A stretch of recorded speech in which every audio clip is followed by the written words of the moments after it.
hook John Bolton. There are those are existing terrorist activities. There are assassination plots right now on American citizens. Active plots on U.S. soil. There have been close calls, and those calls have continued. Those close calls have continued even after warnings from the White House against the Iranian regime. And there are operatives here in the United States. So are they financed from Iran, or are they financed from Hamas in Gaza? They are primarily financed from Iran. There are bounties of between $300,000 and $1 million on the heads of John Bolton's bounty is $300K and Iran's. So how is the money transferred? I'm assuming they're using U.S. banks to transfer the money here to allow those cells to exist and fund those payments have been made in cryptocurrency according to DOJ filings, deposited into the accounts of would-be assassins. And those accounts are overseas. They are crypto accounts on the chain, on the blockchain. So they transfer the money for the assassination plots that these cells hope to carry out in crypto. That is correct, sir. Holy cow. Okay. We've scratched the surface, haven't we? First question I have is with regards to the UN Security Council Resolution 2231, Iran nuclear deal. A core component of the UN Security Council Resolution 2231, commonly referred to as the Iran nuclear deal, prohibits transferring missiles, drones, and adjacent weapons technologies to and from Iran. That resolution expired 1 week ago on October 18th. As a result, the UN no longer prohibits Iran from activities related to developing nuclear weapon delivery systems, including intercontinental ballistic missiles, ICBMs. Moreover, the UN Security Council is no longer monitoring Iran's imports and exports for items that could contribute to the nuclear program. While the U.S. and EU decided to maintain restrictive measures against Iran, those two countries represent just a small portion of the 193 countries bound by UNSCR 2231. Mr. Goldberg, please describe the gaps that are in place as a result of the expiration of this agreement that allow Iran to buy and sell previously controlled technologies. Yeah, thank you, Mr. Chairman. This is a really important issue. This administration has valued multilateralism as something paramount in their foreign policy. The value and legitimacy of a Security Council resolution, of working with allies, of not just having America first policies in our sanctions, but going to countries and saying, we have sanctions, we are going to enforce our sanctions, and they are in line with the Security Council resolution. One would think that if you had the ability to keep a Security Council resolution restriction on Iran with respect to the transfer of missiles and drones and conventional arms, that you would want to keep that in place. Because right now we see Iran transferring armed drones to Russia for months for use against the Ukrainian people. We see the ability of Russia now to work with Iran to advance their missile program for use against us, the United States of America, as Chairman, as you mentioned, in their long-term ambition of developing ICBMs. And so the question is, could we have avoided this gap that we now have? Last Wednesday, when the president was in Israel expressing his solidarity with the Israeli people, it was the same day he was allowing, with our European allies, that Security Council resolution restriction to expire. It actually doesn't have to expire. We can bring it back anytime we want. We can work with the UK, France, and Germany, send a letter that we can write in the back right now, Mr. Chairman. Dear Mr. President of the Security Council, we're triggering the snapback of UN sanctions, and in 30 days it all comes back, and Russia and China can't do anything about it. The only reason you wouldn't do that is either A, you're keeping the possibility of continued nuclear negotiations and a nuclear deal on the table, or B, you fear Iran's response, and therefore you're actually signaling at this moment of trying to restore deterrence that we're afraid militarily of the Islamic Republic of Iran. Anytime you allow yourself to be bullied, you're in for trouble. Just mark my words. Thank you for your testimony. With that, we'll yield 5 minutes to the ranking member, Ms. Beatty from Ohio. Thank you, Mr. Chairman, and thank you for bringing up the whole question of funding with crypto and crowdfunding. And thank you, Mr. Zorinsky, for explaining that. That took care of my question, but I think that's something we need to pay a lot of attention to, and that has also been one of the topics in this committee as we look at illicit financing and what can happen with that. Dr. Levitt, let me go to you. We've talked a lot about not only the financing, but the training, and we've talked about the weapons and the guns. Let's talk about Treasury. So, since a lot has been said about what we can do, can you put it in perspective for us on how the Treasury is or can be working to disrupt these funding streams now, or what more can we do? There's a lot that Treasury can do. There's a lot that others can do as well. It's not just a question of Treasury. I expect that the designation package that we saw this week is not the end, but the very beginning of a slew of actions that the U.S. government, Treasury in particular, are going to take targeting various aspects of Hamas funding and transfer, not all, but many of which will involve Iran. I think one of the things in general that this conflict reminds is that if you don't visit the Middle East, it's going to visit you, and that great power competition and counterterrorism are not mutually exclusive. As my colleague just mentioned, when Iran is sending drones to Russia, which, by the way, it was doing even before the sunset clause just now, before the existence of this UN Security Council resolution wasn't stopping it. That means that there are obvious areas of overlap between great power competition, regional power competition, and counterterrorism, and we need to do a better job there. So I think you're going to see some rejiggering within government of full-time employee slots. Many people were moved, starting in the Trump administration and continuing in the Biden administration, from counterterrorism to great power. And I understand that, but I think it's pretty clear we're going to need to figure out the balance. Let me go to something else that we discuss on both sides of the aisle a lot. And there's been a lot of discussion about this fungibility, and that's with a G, that are designated for humanitarian purposes. The theory is that there's no way to reliably prevent the use of funds designated for food or medicine to be diverted towards the finance of terrorism. Any thoughts you may have on that? Fungibility is a critical issue, so thank you so much for the question. There are two issues here. One is humanitarian aid, and then there's other types of fungibility. With respect to my colleagues, I think I have issues, I have concerns about the $6 billion in the first place, but the $6 billion hasn't moved. It's not fungible. Knowing that it's there doesn't help you. That's not part of the concept of fungibility. Nor did Iran need that $6 billion to be able to finance Hamas, and this plot was financed long before. I don't think there's an issue here of fungibility of funds that this $6 billion affected this particular attack. Iran was already responsible for that in other ways.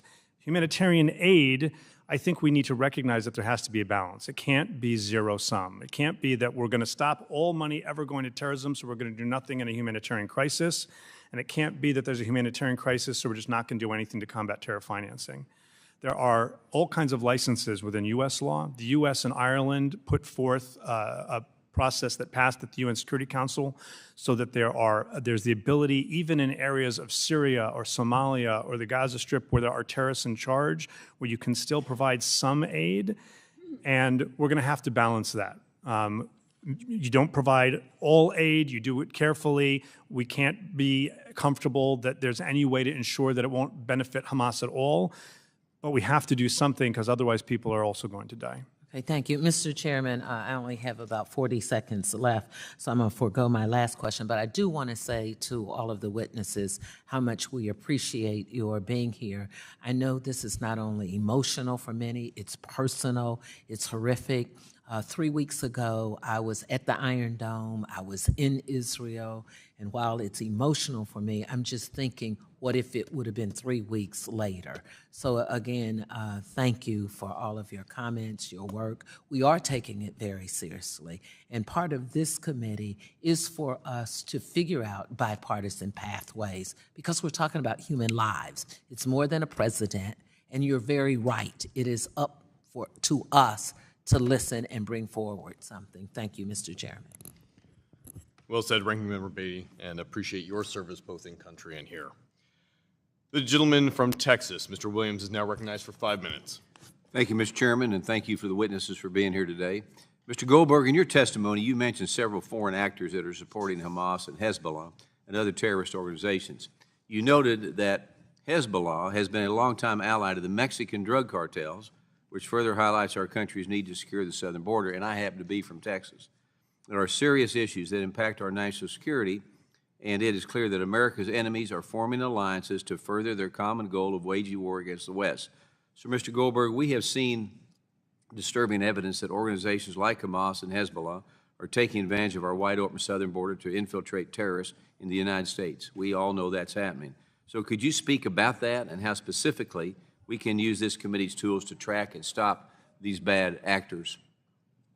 No, thank you, Congressman. That's an excellent question to raise. As my colleague, Mr. Noronha, was just discussing the recent statistics in just this fiscal year from the border of the foreign nationals who are showing up, and as the chairman before he departed had referenced, the known unknowns and who's in that population as well. A country that does not control its border does not have national security under control. I think we should all be able to agree on that. Now, maybe we may have differences on immigration policy and all that, and I don't want to go in there, but I will say that having control of our border and ensuring that the known foreign terrorist organizations and their sponsors who are active south of our border with known partnerships and connections to the Mexican cartels to move things into the United States, including people, needs to be dealt with in a very serious and sober way. There has to be a bipartisan way forward to look at the networks that Iran has set up, that Hezbollah has set up in South America, understand what that threat means to the United States, and how we are going to interdict it. I personally think it's impossible to get full control of this if you don't have full control of the border. But there are other tools, economic tools, diplomatic tools that are going to need to be exercised with countries in South America, in the Western Hemisphere, with the Mexican government as well, to get very serious about this. Increase our intelligence collection, increase our financial sanctions picture, really put pressure on some of these governments to crack down, make arrests, interdict. I think this is going to be critical. I know Mr. Levitt has also spent a lot of time looking at this, my colleague at FDD, Emmanuel Ottolenghi. I think Americans are missing a big picture. It's not over there. It's here. Yeah. It's in our backyard, sir. I think Americans get it. I think it's the Biden administration that does not. Thank you for that. Iran has been continuously evading sanctions for years by using underground financial networks and smokescreens.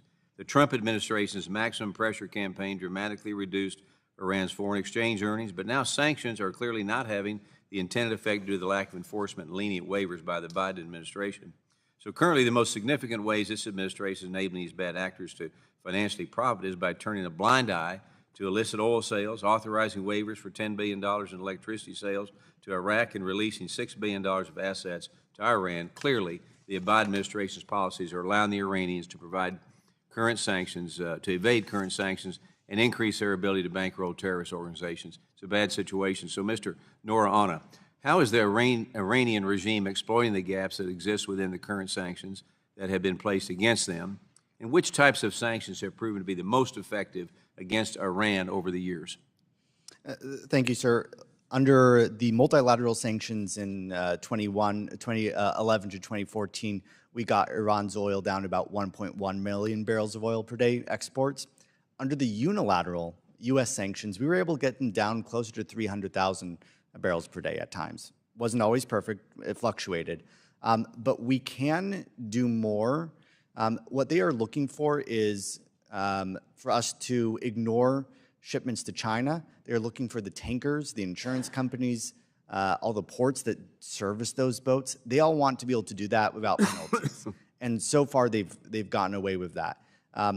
With that, again, Iran's foreign exchange reserves have gone from $4 billion at the end of 2020 to as much as $49 billion today. That saved their economy from this crisis they were facing. They weren't able to conduct basic trade in many goods because of it. Thank you, and I have a limited amount of time. I yield my time back. Thank you. Thank you, Mr. Williams. The chair recognizes the ranking member of the committee, the gentleman from California, Ms. Waters, who is now recognized for 5 minutes. Thank you very much, Mr. Chairman. I'm very curious to know what was happening with Saudi Arabia and Israel, led by Netanyahu, in an effort to start some kind of peace initiative in the Middle East. Are you familiar with that? If so, would someone whomever has some information on that, share with us. Was that real? And were other countries involved? Was Jordan involved with that? Who all was involved in this effort that supposedly was to be about bringing about peace? If I may, and we'll then turn to my colleague. Israel and Saudi Arabia have been in talks for the last year and a half to 2 years over a normalization agreement. That deal was nearing completion. There were problems with it, but they were getting to the final end. I think Hamas and Iran understood that, and what they were trying to do was weaponize the deaths and images of the death of Gazans to make it harder politically for Saudi Arabia to make that peace deal. And that's what they're hoping that these attacks in this ongoing war will accomplish. Yeah, there's no question in my mind that while the attacks of October 7th were planned at least a couple of years ago, the precipitant event was absolutely a desire by Hamas, by Hezbollah, and by Iran to undermine Israeli-Saudi normalization. If you're Iran, then other countries getting together to share defense, to be able to stop you and your proxies from attacking them, whether it's drones at Abqaiq or rockets at the airport in Abu Dhabi or all the stuff that Iran and its proxies do against Israel, that's not in your interest. And if you're Hamas, the fact that the Saudis were going to ask something of the Netanyahu administration vis-a-vis the Palestinians wasn't good news, it's bad news. Because Hamas isn't fighting because of occupation. Hamas isn't fighting because of a lack of a two-state solution. Hamas opposes a two-state solution, and therefore it saw that it would be the Palestinian entity on the outs. The extremists would be on the outs. And so I think that the reason this happened now is all about that. I'll give you a little silver lining. I do believe that when the dust ultimately settles, and it will take some time, I do believe that if you're sitting in Riyadh or Abu Dhabi or Jerusalem, at the end of the day, you look at these events, and you see that the runt of the litter of Iran's proxies, little Hamas, was able to do this and bring the entire region to the precipice, and hopefully just the precipice of regional war. And your conclusion has to be, no, we really do have to normalize and get together. At the end of the day, the message has to be clear to all parties that the moderates need to partner together, because this is what Iran is about. This is Hamas. October 7th, this is Hamas. And so let me ask you, I have not had the an opportunity yet to read information about cryptocurrency and how it could be utilized by Hamas in terms of gathering resources that they need to continue with the war materials, et cetera. Would that connection be Iran? Is the crypto connection with Hamas? Hamas doesn't need Iran for a crypto connection. The nature of crypto is that it's decentralized and they can access it themselves. But I think I'd like to defer to Adam on the nature of this, because that's his business. Thank you. Thank you, ma'am. No, I mean, I think Dr. Levitt is right. So what we see is Hamas utilizing cryptocurrency to fundraise. That does happen, and that happens external from Iran. You'll see my written testimony. They'll put up a website. Some websites are now hosted in Russia, and they solicit for crypto donations. We can track that, and we can watch as funds flow into their wallet addresses. But that is the primary connection. It's not the only one. I mean, they are utilizing cryptocurrency to move funds back and forth. But the primary method through which Hamas and Hezbollah utilize cryptocurrency is fundraising campaigns. Thank you. I don't have much time left, but I was of the opinion that Lebanon was practically destroyed. But then I keep hearing about Hezbollah that is headquartered there with all these missiles. How could that be if Lebanon doesn't work very well? How could Hezbollah be doing so well there? Hezbollah is the best of both worlds. It's part of the government and also apart from the government. And it is making decisions of life and death and war and peace that without asking the government or the people about it. That's the problem of Hezbollah. It is bringing right now Lebanon to the precipice of real destruction if, God forbid, there is serious war beyond the escalation we've already seen along the Lebanese-Israeli border. Thank you very much. I yield back, and thank you for the extra time. Thank you, Madam Waters. The gentleman is recognized from Georgia, Mr. Loudermilk, for 5 minutes. Well, thank you, Mr. Chairman, and I appreciate all of our witnesses for being here today. As everyone here knows, sanctions are among the most powerful tools we have in our foreign policy toolbox. And when we use those correctly, we can undermine enemies' ability to fight us conventionally. That said, they only work if U.S. payment channels and financial institutions are prolific globally.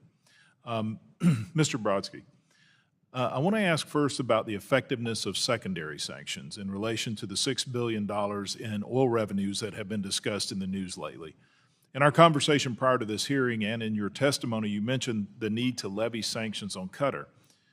If we were to tighten those sanctions, would that undermine the willingness of the Qataris to cooperate in a freeze on that $6 billion in oil revenue? Thank you, Congressman, for that question. I think that the $6 billion, we have to separate that out. The $6 billion right now, the U.S. has oversight on how that's being spent in Qatar. The issue is the fungibility question, and $6 billion that is allocated for humanitarian purchases frees up $6 billion more in the Iranian budget to enable it to use for nefarious purposes around the world. Now, we're not advocating for sanctions on Qatar right now. We are demanding that they first turn over Hamas leadership, Ismail Haniyeh, Khalid Mashal, and others, to U.S. custody. And if they don't, that's when consequences have to happen, and in our view, sanctions should be levied. All right, well, thank you for that. What about future economic operations targeting Iran through Qatar? Could sanctions on Qatar or Qatar discourage future cooperation with U.S. sanctions? Well, I think that it would fire a warning shot to Qatar, because Qatar has a choice. It could choose the United States, or it could choose the Islamic Republic of Iran. For most of us, that's no choice at all. It's the United States. So I do think that it's time to give them that choice and make them choose. All right. We're going to call their bluff. In your opinion, what can Congress do to ensure U.S. sanctions on Iran remain credible and don't discourage our current partners from engaging with the United States? Well, I think that, first of all, we have to enforce our sanctions consistently. As I mentioned in my testimony, this has been an ongoing issue. It's a feature, not a bug, of current U.S. policy, and that is because, as a part of the informal diplomatic understandings, as publicly reported, that the Biden administration had reached with the Islamic Republic to de-escalate, the U.S. would turn a blind eye on a lot of these illicit purchases of Iranian oil, especially from China. What's happening is that now the Islamic Republic has violated those understandings, because one of the elements of those understandings was that its militias would refrain from targeting U.S. forces in Iraq and Syria. We've seen at least 13 attacks over the last few days. That's a clear violation of some of the terms as publicly reported, and so that's why we need to crack down on that. So what I understand is that there is a side deal, per se, that was made with Iran that never came through Congress. And even though that side deal was done, the administration is looking away at the violations of what I would call an illegal side deal. Yes, it just happened. Those violations just happened in recent days, but that should have triggered already the U.S. to start enforcing sanctions. Yes, I think that they are looking the other way, and there needs to be a fundamental rethink and reset of our Iran policy, and that's what's needed at the moment. So sanctions only work when they're actually enforced. Right, and I would just add, there's a difference between quantity of sanctions and quality of sanctions, meaning quantity of sanctions, you could levy 400 sanctions on individuals who have no assets or don't travel to the United States. That does not impact the Islamic Republic's decision-making calculus. What does impact the Islamic Republic's decision-making calculus are enforcement of the oil sanctions and the energy product sanctions. Mr. Brodsky, I appreciate your testimony here. I'm quickly running out of time. I really don't have time to get in these others. I'll submit these other questions for the record. With that, Mr. Chair, I yield back. Thank you, Mr. Loudermilk. Those will be submitted for the record. With that, the gentlewoman from Colorado, Ms. Pedersen, is now recognized for 5 minutes. Thank you, Mr. Chair. Thank you all for being with us today, and I know that we've talked extensively about some of the questions that I had. we all know that we're on the precipice of an extended war and humanitarian crisis in the Middle East. And the committee's focus today on Iran and their illicit financing of terrorism is incredibly important. Iran is Hamas's most significant funder, providing Hamas upwards of $100 million a year. And while we still don't know if Iran directly coordinated with Hamas on the recent attacks, it is clear that they are complicit with these actions. And in September of this year, as we have discussed at length, the Biden administration negotiated an agreement with Iran for the release of $6 billion in Iranian funds in exchange for the release of 5 American citizens. And something that I want to touch on is when we look back at, since 2015, the United States has negotiated with Iran and walked back numerous deals. And my question is, Dr. Levitt, on what you think the long-term implications are with our relations with Iran if we walk back this deal, and what the relationship will look like in the future, and the things that we should contemplate if we move in this way. Thank you for the question. There can be no question that Iran is a terribly malign actor. I think, though, that it's long past time to move past a siloed approach that looks only at the nuclear file. Recent events show that Iran, through proxies that are extremely inexpensive for Iran in terms of its overall budget, can do a tremendous amount of damage, not only to the region, not only to our allies, but to us in terms of targeting our interests as well. We need to balance what sanctions we want to consider revitalizing. We need to balance also the nuclear program. So while we move out of this siloed focus, we need to recognize Iran is closer today to being able to have a nuclear capability than it was under the JCPOA. And I don't say that as a partisan statement. So this is a complicated matter, and it's not one to be decided in the emotion of the moment. I also think that it's not the case that the only way to deal with things like the sunset clauses is to snap back.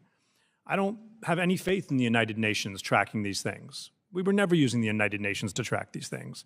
It was US intelligence and British intelligence and others, and that is absolutely still happening. In fact, our European allies, most of them are saying they're not going to respect the end of this sunset, and they're not going to allow this. So I think we need to take a holistic view at all of our authorities. And while I appreciate the comments as a former Treasury official about how effective sanctions are, I'm going to be the skunk in the room and say sanctions are not going to solve your problem, never alone. They have to be part of a larger toolkit.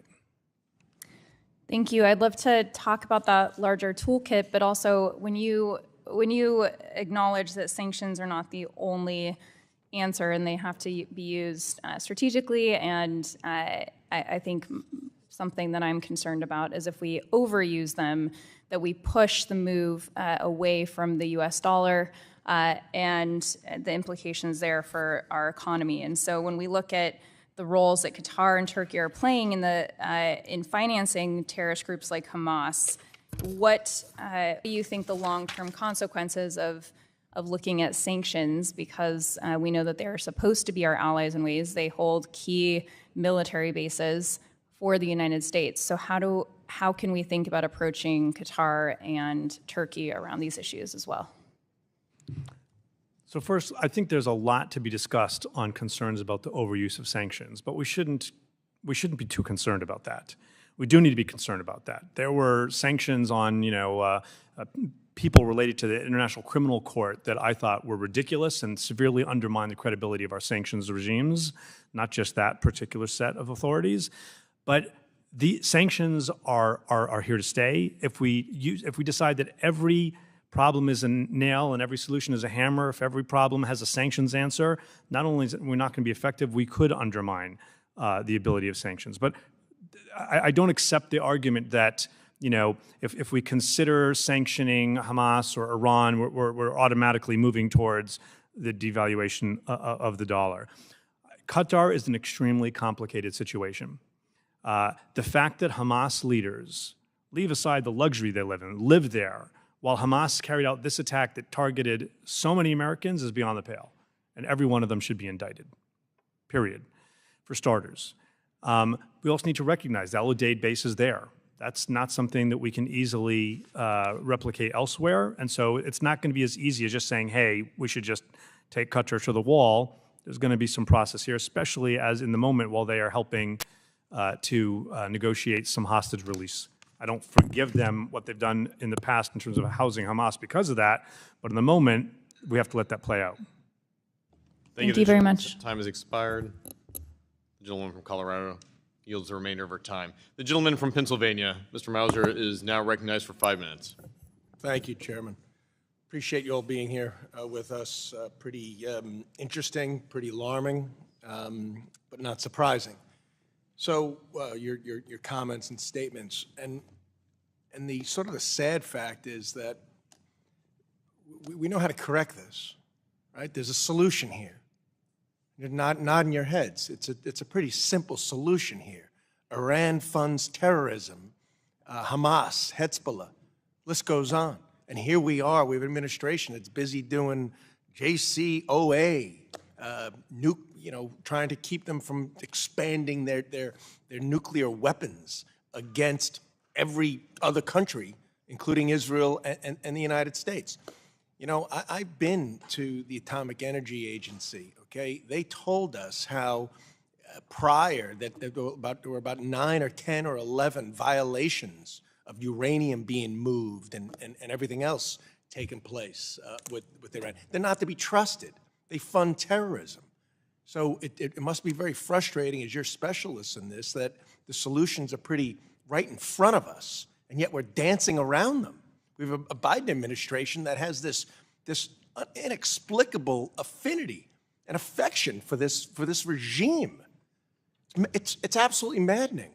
So what do you estimate, what's your estimate of how many weapons, I'll start with you, Mr. Goldberg, Hamas has been provided, whether through funding, through payment, or actual weapons to Hamas from Iran, that wonderful country, Iran? As much as $100 million a year can buy. $100 million. When you look at weapons, underwriting, training. But was it higher recently because they were getting prepared for war? The terrorist attack on Israel, where they mutilated 1,400 to 1,500 Israelis? Well, I'll say that we know Americans killed Americans, took Americans hostage. We know since 2021, sir, that the IRGC, the Revolutionary Guard Corps, has been coordinating an intelligence war room in Beirut, where they sit with Hamas, Hezbollah, and Islamic Jihad, share intelligence, train, coordination, etc.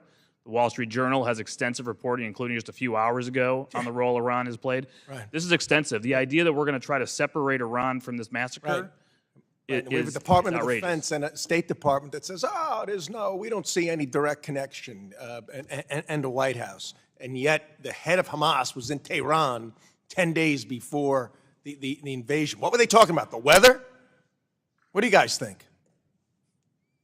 Well, you know what I would like to know? I'd like to know why 24 hours after Tony Blinken was in Doha, the Iranian foreign minister was allowed to show up and meet with Hamas's leader who lives there, and why we do nothing about it with the Qataris. Why we have all this, we have to balance our act with the Qataris. It's complicated. It's not complicated. Exactly. It's not complicated. The so-called fungibility or non-fungibility, I mean, give me a break. I mean, it's a ridiculous argument not to think that $6 billion, that the president of Iran, by the way, stated we're going to use the money any way we want, but let's not believe him.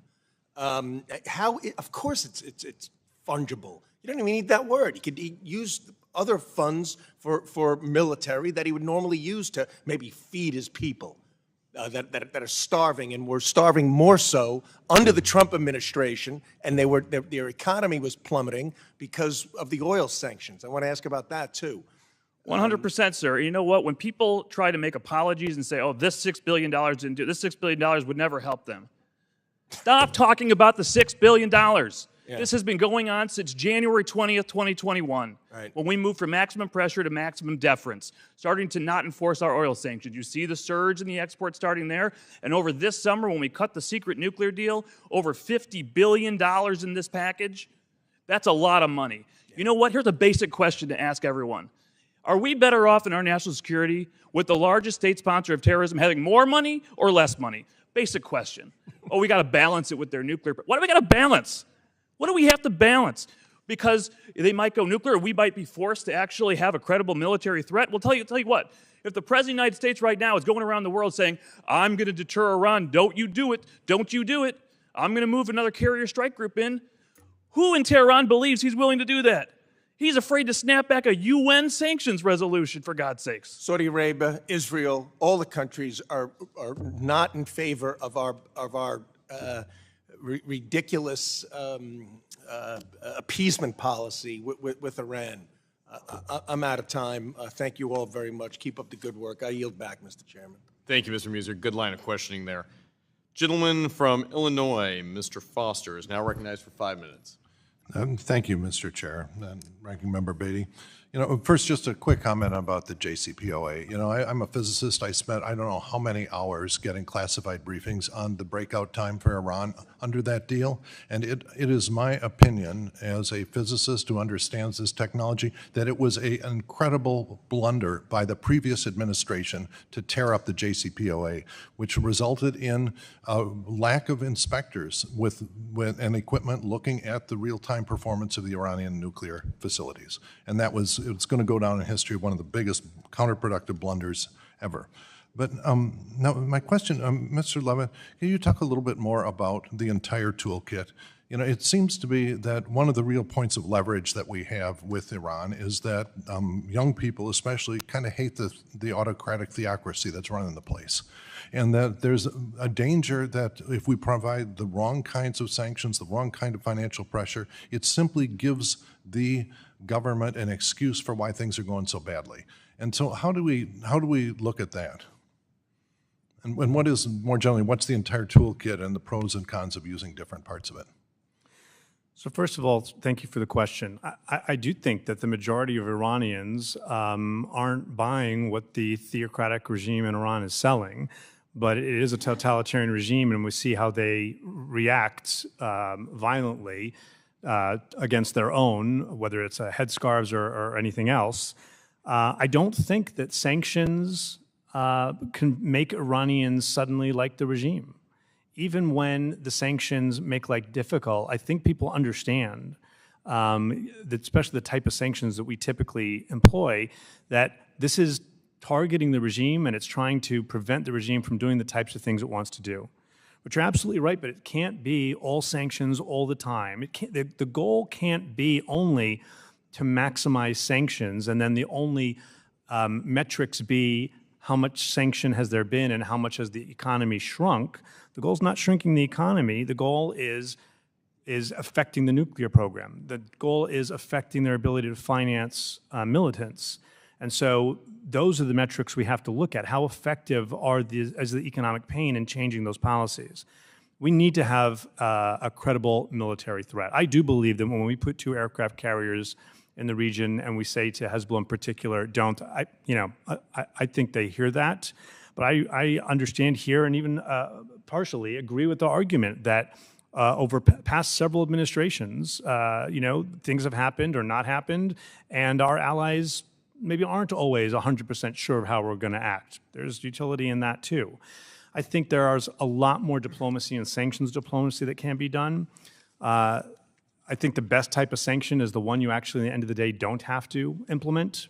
But I think there are other things we can do. The number of children of senior Iranians, the worst of the worst, who travel the world, go to school in this country, go shopping in Paris, is really astounding. And I think that State Department visa sanction authorities could be employed and should be employed. Global Magnitsky authorities should be employed, because if I'm a senior Iranian involved in bad behavior and my wife and children are complaining to me that they can't go shopping in Paris or go to school in America, that's likely to affect me more than, as you heard earlier, a sanction against somebody who doesn't come to this country or have assets in this country. Yeah, thank you. And we've also, some of our witnesses seem to think it's simple with Qatar and we should just, go ahead and threaten them with sanctions. If I recall properly, I think Qatar is very involved in the hostage negotiations, trying to broker a release. Is this a simple situation or is it complicated? Yes and no. It is both simple that Qatar is on the wrong side of some things here, and simple that so long as Qatar can and is playing any kind of a role to get any of the hostages out, we should let that play out. We've seen this in Israeli domestic politics today, where one senior Israeli official tweeted out, we're grateful for Qatari diplomacy, and another senior Israeli official blasted him for it. I think that once the crisis, please God, settles, and I don't pretend that that's going to happen quickly, then we'll be able to sit back and say, okay, how do we reassess our relationship with Qatar? And I think that some of that's going to have to happen. The idea of allowing the heads of terrorist organizations that carry out these types of actions that victimize so many Americans and so many others is just mind-boggling. And that can't be allowed to stand. Thank you, and I am out of time and yield back. The gentleman from Iowa, Mr. Nunn, is now recognized for 5 minutes. Thank you, Madam Chairwoman, and thank you to this panel for being here to talk about the Iranian regime and their specific support of terrorism. As a former counterintelligence officer for nearly 2 decades, I have personally witnessed the hostile acts coming out of Tehran, specifically targeting its partners in the region, most recently those innocent individuals in Israel. So let me be very clear at the start of this. The Ayatollah, terrorist groups within the IRGC, and the vile members of Hamas. The United States is never going to falter in our support for Israel or the protection of the homeland. Unless you make an informed decision to stand down, I can guarantee that those members on this panel, both Republican and Democrat, are prepared to assert a maximum pressure campaign of our own. So I want to thank all the witnesses for this committee, and as an Air Force guy, we're going to go A-10 style and really rapid fire these questions. I'll begin here with Mr. Nourhan. Working with our chairman, Blaine Luetkemeyer, the head of the National Security Subcommittee, we have written a bill, and I'm proud to lead, the Revoke Iranian Funding Act. This works with members on both sides of the committee to be able to address an effort led also by Senator Tim Scott and the Banking Committee to permanently freeze the $6 billion in Iranian assets. It enhances the transparency to bolster global security interests, and it restricts access to other means of terrorist financing. So, Mr. Nourhan, let's be very clear here. Is Iran selling medicine and other humanitarian aid for terrorist financing? Yes, it is. Is Iran falsifying official documents to obtain terrorist financing? Yes, it has.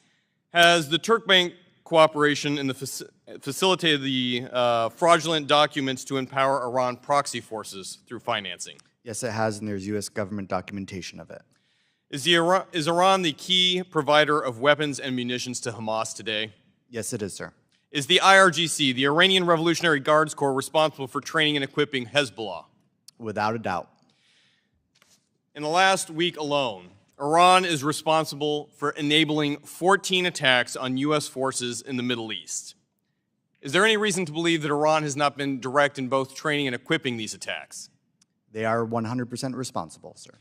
Then do you agree that it would be insufficient to simply do what the administration now is doing as pausing the distribution of funds, but that Congress should enact legislation to permanently freeze Iran's access to any of the $6 billion that could go forward if left unchallenged? I believe it is vital that the Congress work to freeze those funds.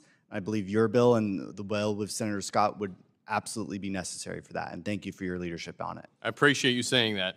I'm now going to turn to Mr. Goldberg. Does the U.S. have a sanctions enforcement problem with Iran? We have a sanctions non-enforcement problem with Iran. In fact, I think you said it very clearly. We have gone from maximized pressure to maximized deference. So I want to be very clear here. The Biden administration, including our friends at the State Department, have obviously turned a blind eye to many of the sanctions violations. I'd like to look beyond. If the State Department's not going to do their job, what ways can Congress incentivize our partners or legal institutions to report on Iranian sanctions violations to hold these bad actors accountable?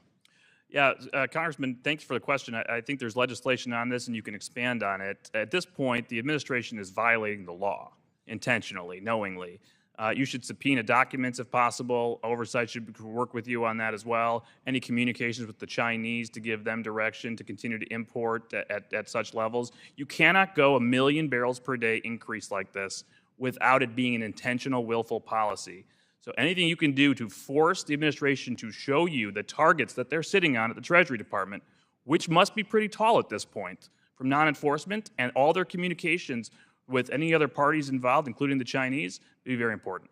So let's talk about the real moneymaker in the room, Mr. Brodsky. Let's talk specifically about illicit Iranian oil sales. Is this the most lucrative source for Iran's current funding source to terrorists? Yes, it's been $80 billion since 2021. You talk about a ghost armada or the use of illicit ships to transfer oil and other petrochemicals. How would we best combat that? Well, we need to start sanctioning the vessels in that 353 group of vessels that are as part of the Ghost Armada. These vessels can now use ports because they are not sanctioned, and that's a very big problem. Who is the biggest provider of Iranian oil to other countries? Under what flag do they fly? Panama. How many of these ghost ships are directly chartered to Panama? Do we know? Well, Panama has actually, in the Ghost Armada itself, has flagged 47% of that Ghost Armada. Going after their insurance providers is probably the key way to stop that. Is that correct? Absolutely. Very quickly, I want to follow up with Mr. Zelensky on their cryptocurrency that we've talked about today. The more that we push it out of the United States, the more illicit actors will use cryptocurrency in nefarious ways. Is that correct? Yes, sir. This is why we need to be able to address it in this committee to bring it back home and regulate it. Thank you, Madam Chair. I yield the remainder of my time. Thank you. The gentleman from California, Mr. Vargas, is now recognized for 5 minutes.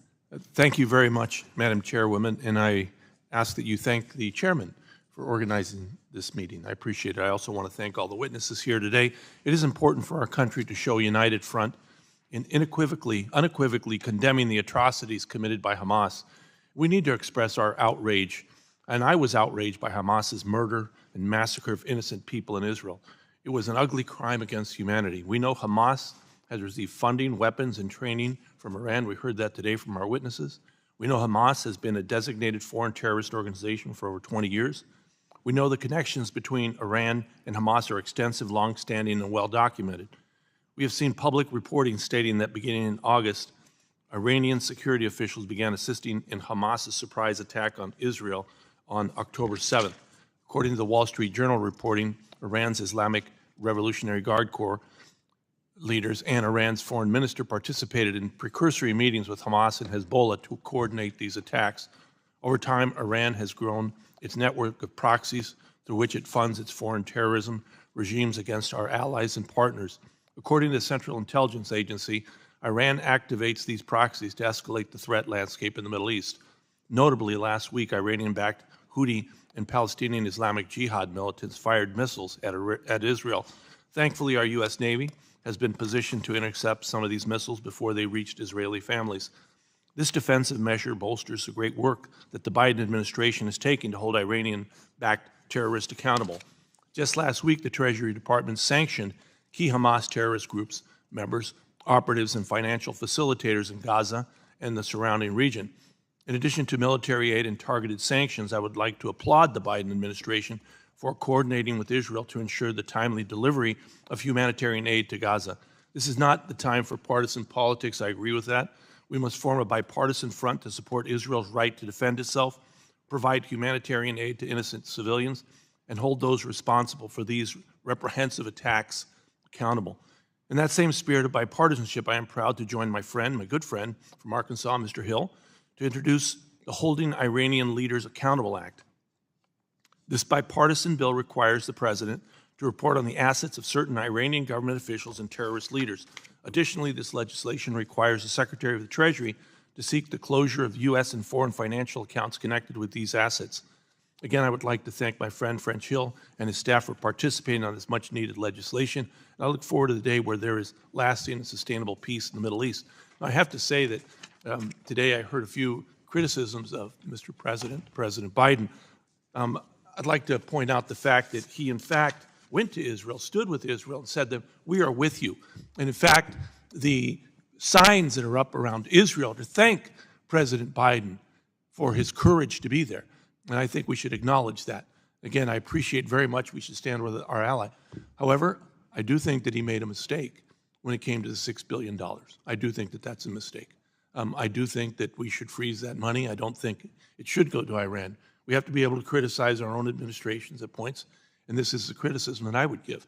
I don't think he did it for a mean reason. I think, the people who negotiated the release of hostages did it to release the hostages, obviously, but I think it's a mistake. I hope that we can work in a bipartisan way to try to figure this out. I think that that's important. But again, I would thank the president for standing with Israel. He's made that very, very clear, not only in his words, but in his actions, putting his own body in place. And so I thank him. I do want to ask one quick question before my time is over, and that is about Hezbollah. Hezbollah really worries me because the amount of missiles they have in southern Lebanon. I've been to Lebanon, been to Beirut with my good friend Darrell Issa, and that really does concern me. Could you say a word or two on that, Mr. Levitt? You're absolutely right. Hamas is highly incapable compared to Hezbollah. Hezbollah has at least 150,000 to 200,000 rockets of different types, and at least 200 to 300 of them are really very dangerous smart rockets with large payloads that can go the distance and have guided systems. They have enough rockets that they can overload even Israel's 4-tier anti-missile system. And there are pieces of critical infrastructure like desalination plants and electricity facilities that if the missiles get through and they get out could do significant damage to Israel aside from the obvious loss of life. Hezbollah has been able to build up an army, a state within a state and an army next to an army in Lebanon. And we have to figure out how to change that. We have to change the paradigms, as you heard earlier. The positions we held on the 6th of October can't be what we have after the 7th of October. My time is up. Thank you. Thank you very much. I'd now like to recognize myself for a few minutes of questioning. First of all, I want to thank you so much for being here. And Iran has made it very clear that its goal is to wipe Israel off the map. And its malign influence campaign and support for terrorist groups like Hamas, Hezbollah in the Middle East, it's made it very, very clear that they are actually, contributing to Iran's goal of wiping out Israel. And for far too long, we have not taken these threats seriously enough. And now Iran is dangerously close to developing an atomic weapon and is more bluntly supporting attacks on the Israeli people. The administration said that the $6 billion in unfrozen funds were only intended for non-sanctioned goods, such as food and medicine. We know, of course, that money is fungible, and Iran has ways to launder the proceeds of unfrozen funds. So, Mr. Noronha, how can the Iranian regime elude the monitoring by the Treasury Department to use the unfrozen funds to finance international terrorist groups like Hamas and Hezbollah? Thank you for the question. One of my greatest concerns is there is no monitoring of end-use goods and medicines after they are bought and transmitted into Iran. So Iran could do two things. They could use those medicines for the IRGC's military, or they can do what they did in 2019. 19 trucks full of medicine were confiscated at the Iraqi border, headed there to be sold on the black market. And who knows what would have been done with those funds. So do you believe we should be thinking about narrowing down the executive authority to waive sanctions on Iran? And if so, how would you narrow that down? I do think that Congress should put more sanctions as being mandatory, change the licenses and waiver processes to be require the affirmative vote of this committee and other committees in Congress, something like arms sales, where if you say we have a really good justification, there's a deal we need to make, we can sell it to Congress, then that's fine. But it should require the affirmative consent, not saying you have to go and now pass all these laws to rescind these waivers. I think that puts power back where it belongs in this chamber. Thank you.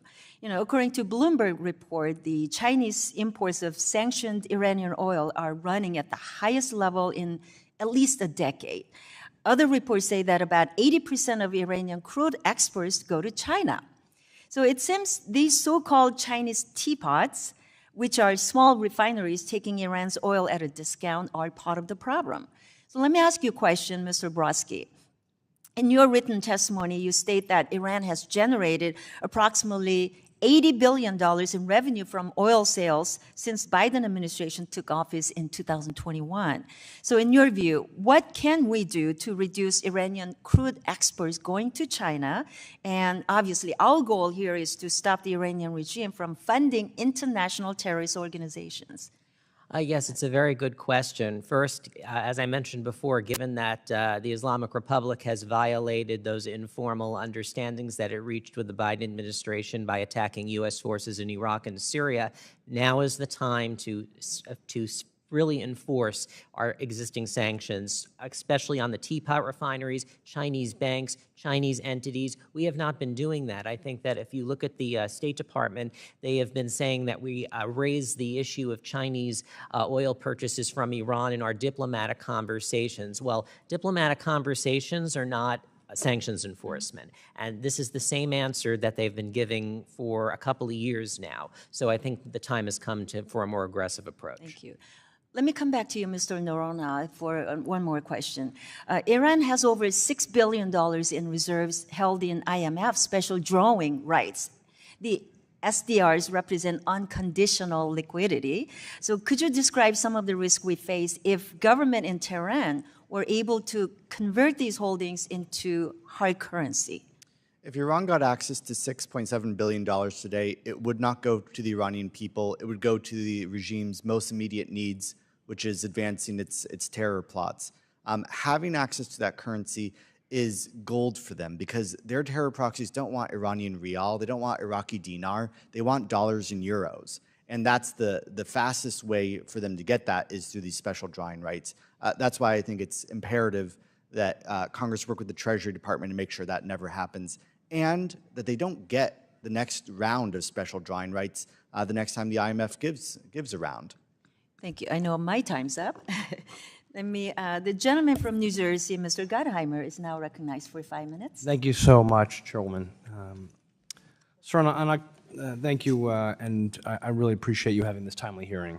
On October 7th, on Shabbat and the 50th anniversary of the Yom Kippur War, as we all know, Iranian-backed Hamas terrorists invaded Israel, slaughtered Americans and 1,400 innocent Israelis, injured thousands, pulled men, women, young children, and grandparents from their homes, take them hostage. We know how gruesome it was. In 1979, I was 4 when Iranians took 52 American diplomats and citizens hostage, and nearly 5 decades later, my young children have now witnessed the brutal and senseless hostage-taking and killing of Americans and Israelis, and they remain hostages, as we know. Americans are hostage, as well as Israelis. Dr. Levitt, what else can we be doing as policymakers to ensure that my grandchildren don't experience something similar? I know that's a very big question, but in the short run, what do you think we should be doing from a policy perspective right now? I think there are 2 things. The first is I really do think that there's no excuse for not having secondary sanctions on all foreign terrorist organizations. We have them on Hezbollah, we don't have them on others, and it would give tremendous leverage to sanctions diplomacy when we go to countries like Turkey that are not doing enough on already U.S.-designated investment companies of Hamas, and that's just one example. But I think more broadly, we really need to move beyond a siloed approach. When it comes to an adversary like Iran that's doing multiple really big, bad things at once, I understand, I appreciate the need to focus on the Iranian nuclear file. I was at Treasury when we came up with the original sanctions program. But it can't only be that. What we've seen in the past few weeks is the way Iran, at fairly little cost, and unfortunately, 0 political cost, can bring the entire region to the brink of regional war. And so we have to have a smarter policy. And then it's not just Iran. We have to be able to have a more honest conversation with Qatar, with Turkey, with other countries in the region, so that they understand that this is unacceptable. When a Hamas terrorist involved in a suicide bombing years ago in Jerusalem that targeted Israelis and Americans is able to live freely in Jordan, who's a very close ally, that's a problem. Agree. Thank you. Part of standing with Israel obviously means ensuring that we isolate and punish terrorist organizations, as you point out, like Hamas or Hezbollah, by cutting off their financial resources, which is critical. I was very proud to lead the Bipartisan Hamas International Financing Prevention Act with Representative Mass of Florida, overwhelmingly passed out of the Foreign Affairs Committee last week. It imposes sanctions on foreign persons, agencies, and governments that assist Hamas, Palestinian Islamic Jihad, or their affiliates. And I think we need to do everything possible to give, as the president pointed out last week, to make sure that we do everything to crush terrorist organization Hamas, as well as giving Israel room to do everything we can to get the hostages out alive, especially American hostages.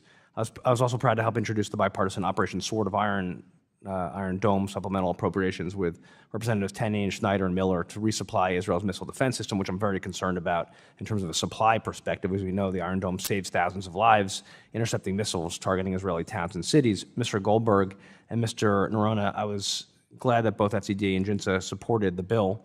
While we're on the topic of missiles, I'm concerned about the expiration of UN Security Council sanctions on Tehran's ballistic missile program, to your point as well, especially concerned about the destabilizing effects of an emboldened Iran and the regime's ability to transfer dangerous weapons around the world. The administration obviously announced new sanctions and other measures designed to prevent Iran from selling or acquiring parts or technology related to ballistic missiles or drones, saying that Washington would remain focused on the issue despite the expiration of UN measures. So to Mr. Goldberg and Mr. Noronha, do you think that the administration's new sanctions are adequate? In your view, is there more the administration should be doing? I would come back to a point that Jason made earlier, and that is quantity is not quality. You can come up with a list of targets that are absolutely meaningless, symbolic sanctions. You can have a list and say, we've done this to the drone program, we've done this to the missile program, and it's a press release. And the media does run that story, and it feels like there's a lot of sanctions going on, there's something happening. And by the way, next door, we're releasing $6 billion or $10 billion in Oman, or we're letting massive amounts of oil go to China. So the priority here has to be to lock down resources, deny resources to the regime. Sanctions that help accomplish that are important. Other policies that help accomplish that are priority. Thank you so much. I yield back. Thank you, Chairwoman. Thank you. The gentleman from Kentucky, Mr. Barr, who is also the chairman of the Subcommittee on Financial Institutions and Monetary Policy, is now recognized for 5 minutes. Thank you, Madam Chair. In the last several weeks, we've witnessed the horrors of this unprovoked, savage attack by Hamas terrorists of civilians, 1,400 Israeli civilians killed, over 32 Americans among them, decapitated babies, women, innocent women, elderly women burned alive, hostage taking incentivized by policy. My question is, how did this happen? How did we allow this to happen? And I will note, Mr. Noronha, your testimony that in the past year, Iran's oil sales have soared. The regime's financial support to Hamas has increased $350 million annually. And then I noted Mr. Brodsky's testimony that Iran has generated approximately $80 billion in revenue from oil sales since the Biden administration took office in 2021 and the maximum pressure campaign came off. So, Mr. Goldberg, in your testimony, you touch on the fact that over $20 billion in approved, freed-up funds for Iran has helped finance this barbarism by Hamas. This includes $6.7 billion in available resources at IMF, $2.76 billion of funds being helped in escrow in Iraq to pay off debts, and $10 billion of Iraqi debts to Iran made available for non-sanctioned goods. We've heard a lot about the $6 billion hostage deal that actually incentivizes all of the hostage-taking we see right now. But I want to touch on the utility of this stream of funding to the Iranian government, especially this $10 billion issue. So can you detail what's going on there? Yeah, absolutely. Thank you, Congressman, for the question. And I would say in the $6 billion hostage deal, with everybody talking about how valuable it is that Qatar is running a hostage negotiation, the Qataris brokered that deal. Wake up, people. You're giving Hamas's sponsor the negotiator role so they can drag Israel out and delay the invasion. This is outrageous. Yes, pressure on Qatar would work. Let's try it. But to answer your question, Congressman, on the $10 billion, it's very concerning. The $6 billion was very flashy. It was tied to a hostage deal. It made no sense to anybody who actually follows policy that you would say, let's trade 5 guys for 5 guys, and we'll throw in $6 billion. No, it's tied to a much broader sanctions relief package that had already started earlier in the year. We saw Brett McGurk, the Middle East coordinator of the White House, go to Oman, cut the deal through channels. The Sultan of Oman went to Tehran at the end of May. The Iranians clearly accepted whatever offer was sent. Early June, we started seeing reports in Haaretz by one of the most prominent journalists there from Israel leaking out the details of the deal. And then suddenly we see $2.76 billion out of an escrow account in Iraq making payments for various Iranian debts. Well, I guess the Iranians didn't like that arrangement. It was going too slow or something. We have no details or briefing from the administration to know. So suddenly in July, a waiver comes up to Capitol Hill, a waiver that a lot of people haven't seen. You know, where is that waiver? They've classified it. We should find out more about this waiver because it allowed, according to the State Department, for the first time to allow Iran to pull money out of its escrow accounts and get paid in third countries, Oman, maybe other countries. We know about Oman. $10 billion was built up there. Those were electricity payments that Iraq was making to Iran. They're now moved out of Iraq. How much is left in Iraq? How much is in Oman? How much has been spent? So many questions asked about the $6 billion. No, not a penny has been spent. Does anybody in this chamber know how much has been spent of the $10 billion? You don't. They haven't told you. Has anything been borrowed against it?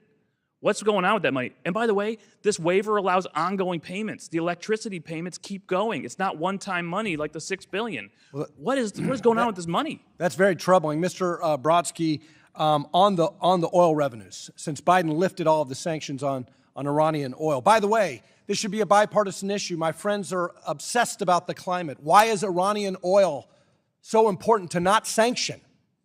How many of these sales, Mr. Brodsky, are operating under a waiver? They're because most of it's from lax sanctions enforcement. That's what a lot of these sales are operating under. It's because of the informal understanding, the secret nuclear deal that the Biden administration has not explained before Congress. So how does Hamas carry out this brutal attack? How are they funded to do it? Well, I think we know the answer.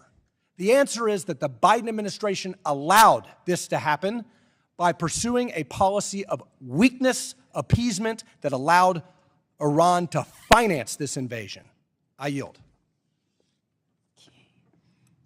Thank you. The gentleman from North Carolina, Mr. Nickel, is now recognized. Oh, I'm sorry. Hold on. I've been advised that the votes have been called. So it is the intention of this chair to wait until we have 200 remaining votes. Then we will recess and return immediately following that vote. Yes, let me recognize the gentleman from North Carolina, Mr. Nickel, for 5 minutes. Thanks so much. I'd like to thank Chairman Luetkemeyer, Ranking Member Beatty for holding today's hearing. Glad we can do this in a bipartisan way and focus on this issue. And thanks so much to our witnesses for joining us today. About 2 weeks ago, Hamas terrorists brutally massacred over 1,400 men, women, and children in Israel. This heinous act underscores the continuous threat that Hamas, a organized terrorist organization, poses not only to Israel, but also to peace and stability in this entire region.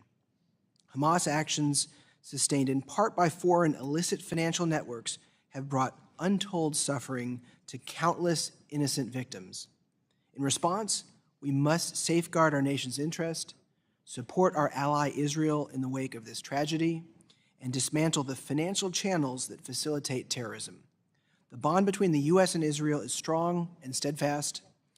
Our focus now should be both on reaffirming this bond and actively disrupting the funding sources that embolden groups like Hamas. Dismantling Hamas is essential not only for the security of Israel, but also for the well-being of Palestinian civilians. Hamas tactics, which involve weaponizing densely populated civilian areas, show a complete disregard for innocent lives in Gaza. For the safety and prosperity of both Israeli and Palestinian civilians, our primary objective must be to neutralize the threat that Hamas poses. My first question to Mr. Zarazinski, can you dive deeper into the challenge of tracing funds in the era of digital currencies and decentralized finance? How significant is the threat, and what tools or legislation should we consider to counteract these new financial avenues for terror groups? Yes, sir. Thank you for the question. So generally speaking, as finance moves online, and in particular with cryptocurrency, we have the availability of the blockchain, right? It's an additional tool that we can use to track the flow of funds on the blockchain, and there are a number of great companies out there that do specifically that. They watch the flow of funds, move from wallet A to wallet B to wallet C, and then they flag those wallets, right? And sometimes they can flag those wallets as a particular entity or a particular organization, and sometimes they can just say, hey, this looks to be a wallet that was used illegally somehow, or it was flagged for XYZ reasons. So it actually allows us more data than we would otherwise have for other avenues of terrorist financing. That's a positive, right? I'm not saying that there's a full solution to this problem, right? But if you compare the data available for us to track terrorist financing using cryptocurrency, vice using Hezbollah, for example, right? We have no idea how much is used for in Hezbollah. We have no idea how much is used for trade-based money laundering, for example. Actually, earlier today, I Googled how much Hamas raised through trade-based financing, and the only articles that were there were articles on cryptocurrency.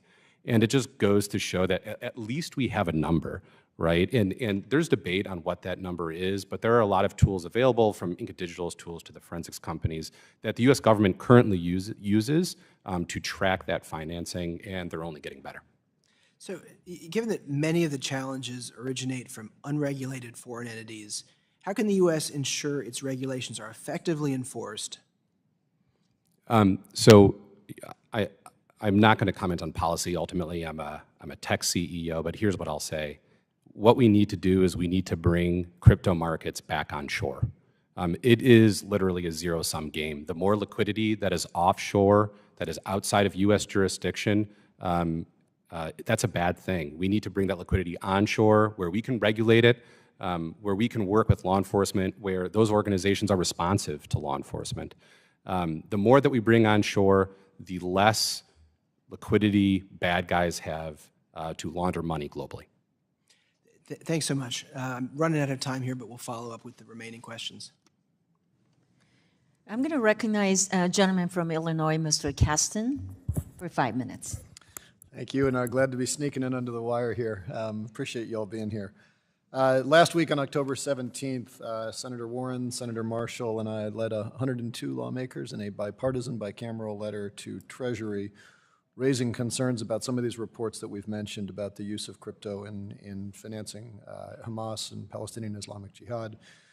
Those reports have indicated more than $130 million of funding. I think several of you have mentioned that the former Secretary of State Pompeo, who was never one to understate the threat of Iran, had estimated in 2020 that Iran provided $100 million. So we're talking comparable orders of magnitude of funding coming in from these channels, and I hope we would provide comparable levels of attention. Among what was seen in those reports, this isn't just us talking, the Israeli Defense Minister Yoav Gallant said the use of digital currencies is making the job of stopping terrorist financing ever more complex. The executive director of the Israeli National Cyber Directorate said in this period of war, cryptocurrency is a major issue for financing terror because there are no other options. And it's also been reported that Hamas is increasingly turning to mixers to generate crypto addresses that obscure the value. With respect to the last comment, as long as we have mixers and anonymous wallets, the blockchain is just a really bad accounting system.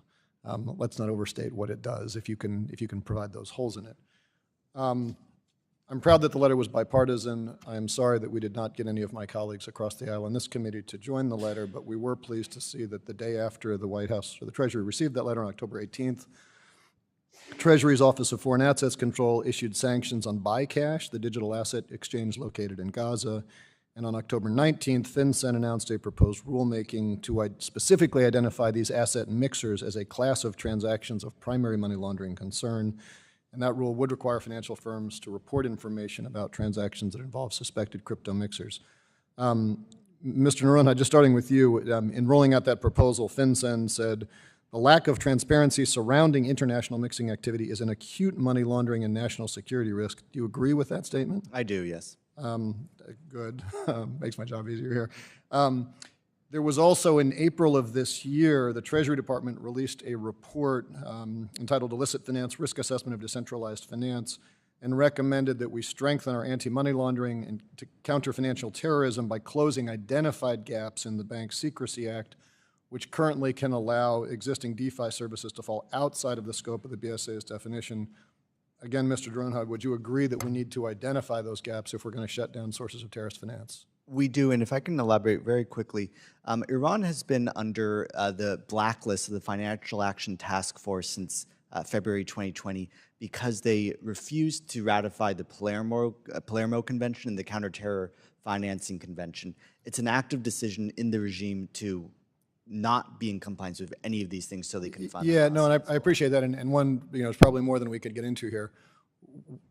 I think we still have to do a lot of work to figure out, okay, if 130 million came to Hamas, it's fairly easy to say, well, let's pay the money to somebody else, we'll transfer material over here. I think we're just at the beginning of tracking where those flows are. But I'm glad you agree we need to strengthen the BSA. We will be introducing a bill that Senator Warren has already introduced on the Senate side to do that over here. I'm hoping we will get some bipartisan support this time because I think, as all of you have mentioned, this is a bipartisan issue, and our goal is not to cripple the people of Iran. Our goal is to cripple Hamas, and if they're getting funding from any source, let's go through and hit all of that. I would also just put a request into this committee that we've had long conversations about the cryptographic industry and lots of bills, and it is a tragedy that it took October 7th to have this conversation. But I would truly hope that we can revisit some of the bills that we have passed on a partisan basis out of this committee that, among other things, provided a safe harbor for the crypto industry so that it doesn't have to comply with AML rules. That was a bill, Mr. Emmer, Mr. Davidson's bill to prohibit regulation of all self-hosted wallets. This is a real problem. And either we agree that we don't want to launder money, or I don't even know what the or is there. But let's at least take this to put a call in.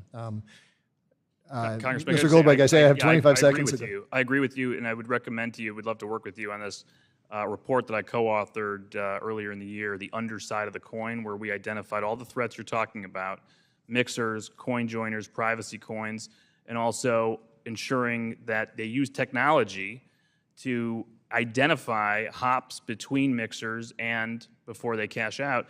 And if we can actually use secondary sanctions to enforce what we also try to apply in our own domestic regulatory market, we could do a lot of good for national security, sir. Well, yeah, please reach out, because I think we can do much better than we have on this topic. Thank you. I'll yield back. Thank you. The gentleman from Michigan, Mr. Huizenga, who is also chair of the Subcommittee on Oversight and Investigations, is now recognized for 5 minutes. Thank you, Madam Chair, and I think now this really is getting under the wire. I'm going to go quickly. Mr. Noronha, you're familiar with the $10 billion Iraq paid to Iran in exchange for the electricity, correct? Yes, sir. Okay. Madam Chair, I would like to ask unanimous consent to enter into the record this unclassified report from the State Department produced to this committee entitled Report to Congress on Renewal of Iraq Sanctions Waiver for Electricity Payments and its Associated Waiver Determination. So I'm assuming that would be okay, Madam Chair? Okay, thank you. So, Mr. Noronha, are you familiar with the waiver determination and the reports to Congress like this one I just mentioned? Yes, sir. I used to draft them from the State Department myself. Okay. Can you explain how a waiver authorizing a funds transfer is different from other 120-day sanction waivers and why it's required? Under existing law passed by Congress in 2012, the administration is able to allow a country, say like Iraq, to do bilateral trade with a country like Iran, but they're not allowed to set up an account in a foreign country or allow other countries to convert those funds unless those countries are also given a waiver. But they would have to meet certain qualifications in order to do so. Okay, and that was the 2012 NDAA? Yes, sir. That with those provisions? Section 1245. Okay. So the report states at the end, quote, the Secretary also certifies that France, Germany, and Oman faced exceptional circumstances preventing them from significantly reducing purchases of petroleum and petroleum products from Iran, close quote. Have you seen similar language in waivers citing the national security exception? That language, to me, sir, seems at odds with reality. France, Germany, and Oman do not purchase Iranian oil products or petroleum products.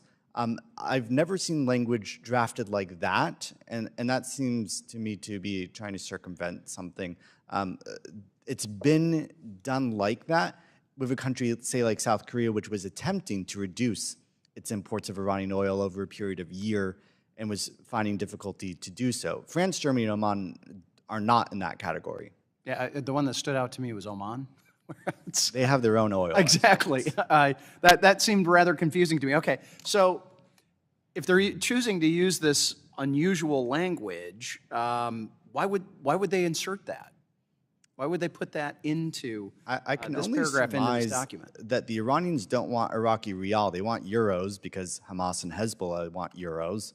And so they made this legal fiction from what you're describing in order to do so. I would also note this. So just so I'm clear in understanding this, so they potentially, that's what we're going to ask, they're claiming that Germany and France have this requirement or exception that they need to satisfy their petroleum needs, but it's really potentially a backdoor to get at their euros, correct? Is that what you're saying? That is exactly what that sounds like, sir.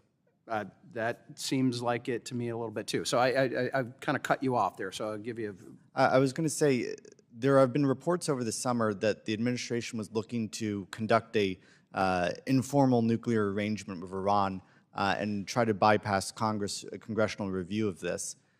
In doing so, they told U.S. officials have said they looked the other way on Iranian oil exports. There was $10 billion transferred in this waiver. Normally, there's about $500 million. This is way out of normal proportion.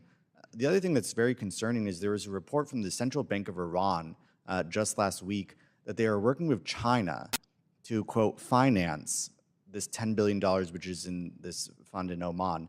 That strikes me that they are trying to launder this money to be able to be used in any way they can. let me take the last couple of seconds here. Do you believe that all of the provisions of the 2012 NDAA and the sanctions that were in there are being fully implemented to maximize pressure? No, they are not. They are not being enforced. Would you be surprised if the administration or OFAC or others claim that it is being utilized that way? That would be a stretch of reality, sir. Okay. Mr. Brodsky, I was hoping to get to flagged ghost ships and some other things, which I know I'm running out of time, but we'd like to follow up maybe with in writing on that. But I do appreciate all of our witnesses today. This has been enlightening, and we'll continue this conversation tomorrow with our Oversight and Investigations Subcommittee as well, and I encourage all of our members to wave on to that. So with that, Madam Chair, I yield back. All right. Thank you, everyone. Seeing that all members of the subcommittee have had their chance to ask our witnesses questions, and with the remaining votes getting smaller and smaller, I'd like to thank our witnesses, and instead of coming back after the votes, I think we can adjourn now. So I would like to also submit 3 articles from Elliptic, Chainalysis, and TRM Labs on the volumes of crypto donations. So without objection, I'd like to enter these documents for the record. And without objection, all members will have 5 legislative days within which to submit additional written questions for the witnesses to the chair, which will be forwarded to the witness for your response. And I ask our witnesses to please respond as promptly as you can, because it will be very helpful for us. So with that, I would like to state that the hearing is now adjourned.